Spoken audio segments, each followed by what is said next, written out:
Welcome to our podcast episode on the treatment of urothelial carcinoma.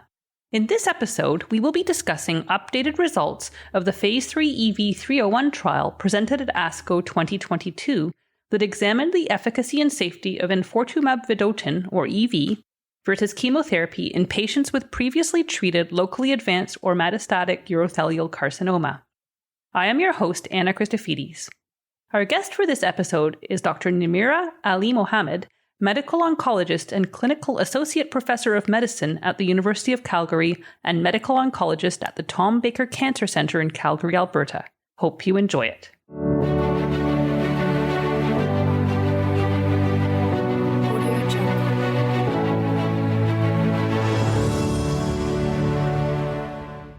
So hello, listeners, and a big welcome to Dr. Alimohamed, who has joined us from the Tom Baker Cancer Centre in Calgary, Alberta. So welcome, Dr. Alimohamed. Thank you for having me. So at the recent ASCO 2022, there were updated results of the pivotal EV-301 trial that were presented. So I'm just wondering to start if you can highlight those results for us. So at this year's ASCO, by poster presentation, updated analysis of the EV-301 study was presented. So to remind everyone, this was a pivotal study looking at Enfortumab Vedotin versus chemotherapy in patients with previously treated advanced urothelial carcinoma. So this was really a trial that was done in the third-line treatment setting. Patients had received prior platinum-based chemotherapy, and they had progressed on immunotherapy. Patients were randomized to receive Enfortumab Vedotin, which is delivered intravenously day 1, 8, and 15 of every 28-day cycle, versus pre-selected chemotherapy, so either docetaxel, paclitaxel, or vinflunine, and that was given once every 3 weeks. What we saw earlier data was based on the interim analysis. The data cutoff date from that was July 2020, and that was when 285 events had occurred. The data at that time was very promising. We saw a significant benefit in terms of progression-free survival and overall survival for Enfortumab Vedotin compared to chemotherapy. What was presented at this year's ASCO was the updated efficacy and safety information over a median follow-up period of approximately 2 years. Basically, to summarize the results, is that we saw the median overall survival benefit was maintained even with long-term follow-up. So the median overall survival with Enfortumab Vedotin in this patient population was 12.9 months, compared to 8.9 months with chemotherapy, with a significant hazard ratio of approximately 0.70.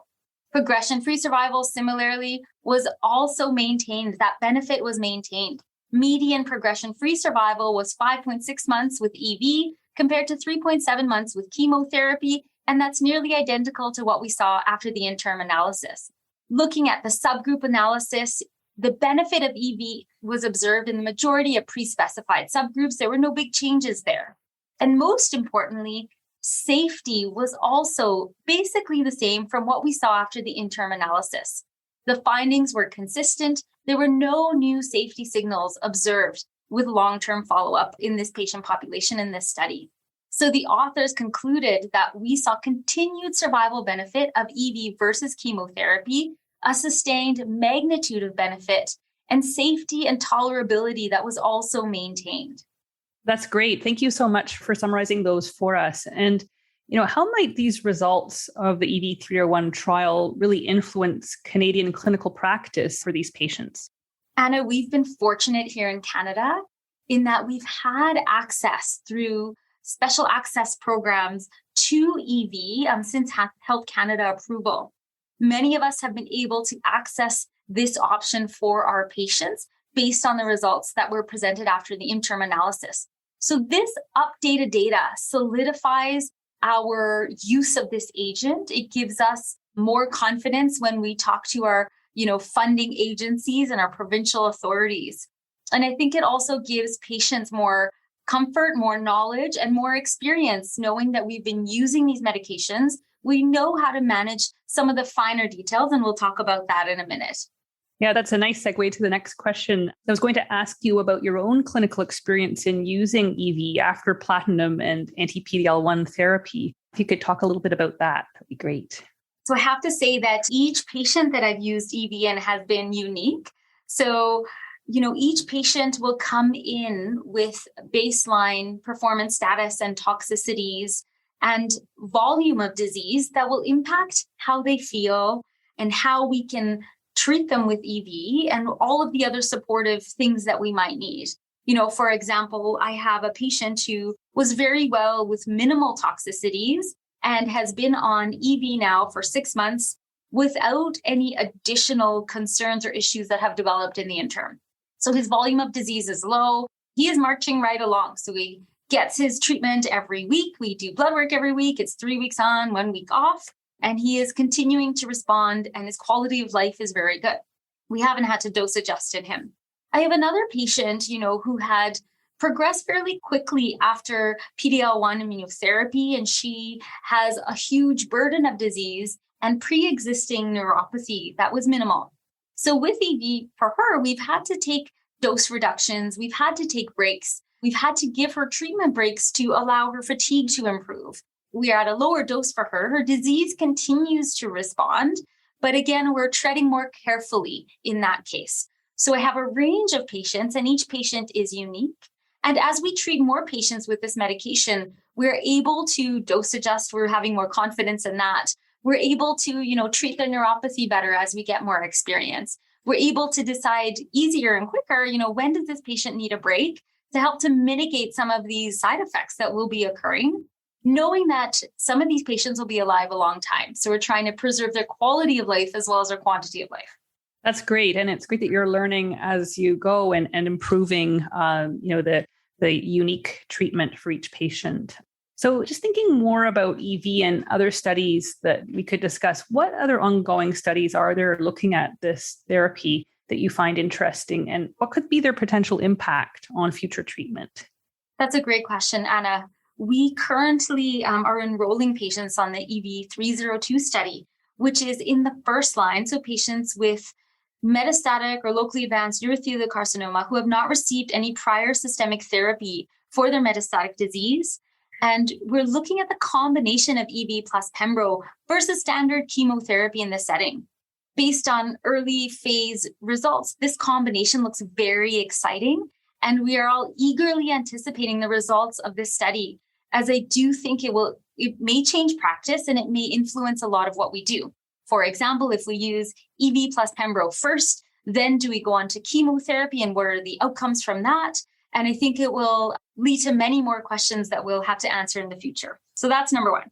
The other study that I think is really interesting is looking at EV plus pembrolizumab in patients who are chemotherapy ineligible in the neoadjuvant setting, so who are cisplatin ineligible. So looking at this molecule, this antibody drug conjugate in earlier stages of disease.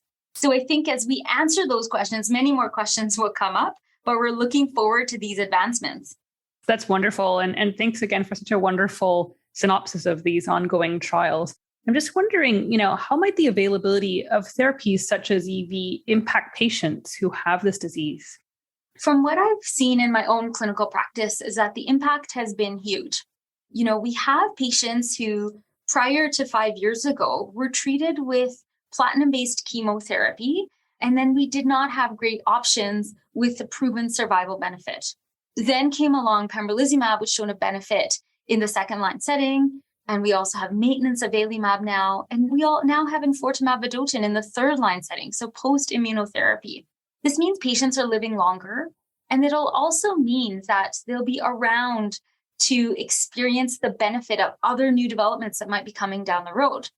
For example, we have the option of erdafitinib, which is an oral targeted therapy. And so that's another novel agent. And I think that as we have patients who are living longer, they're able to, maximize the benefits of all of these lines of therapy. And we're extending our overall survival for these patients. Well, that's a really hopeful message for sure.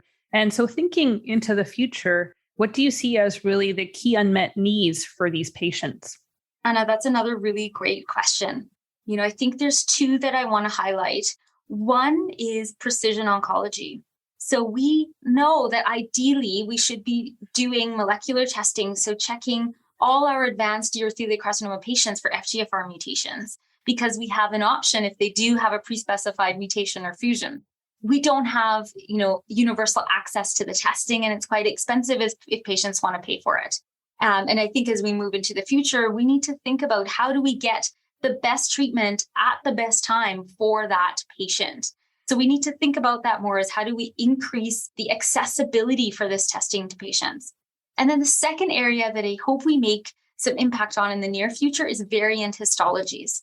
So there are lots of patients with pure small cell urothelial cancers or bladder cancers or plasmacytoid variants or other variants that we know don't do as well. And how do we best treat these patients?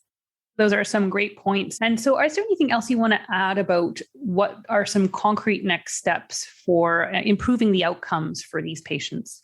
This is a great timing to actually be able to think about this now. So, previously, our patients didn't live that long. And now we have patients who are living with their disease longer, which means that they're being maintained on treatment for longer. So we have to think about improving their quality of life while on these treatments. So how do we take care of these long-term issues that we can anticipate? For example, neuropathy. Are there early interventions that we can do? We should be talking to our patients about, smoking cessation, about dietary changes, about regular exercise. We should be having, clinics and multidisciplinary teams that help us manage not only the side effects of EV, but also the early and late immunotherapy related toxicities that we know can occur. The other issue that I think is really important is looking at the caregivers. So we know that caregivers of our patients with advanced urothelial carcinoma experience a high degree of distress and burnout. How do we help our caregivers more? How do we manage not only our patients' expectations, but also the caregivers' expectations? So previously, when I would give someone a diagnosis of advanced urothelial carcinoma, we would talk about a timeline. And that is very much less defined now because if someone responds very well to treatment, their survival might be much better than what our historical numbers would tell us. So I think we have to look at those two areas as we move forward. Well, those are some excellent points and also really hopeful messages in there as well. So just anything else that you would like to add before we conclude the discussion? I think that it is with a tremendous amount of excitement that we talk about all of this data. We've come a long way in the last few years, and the momentum is to keep improving outcomes for these patients. And we're very fortunate that patients are able to access all of these novel therapies. Well, I want to thank you so much for your time, Dr. Alimohamed. That's really inspiring and informative episode. Thank you so much. Thank you.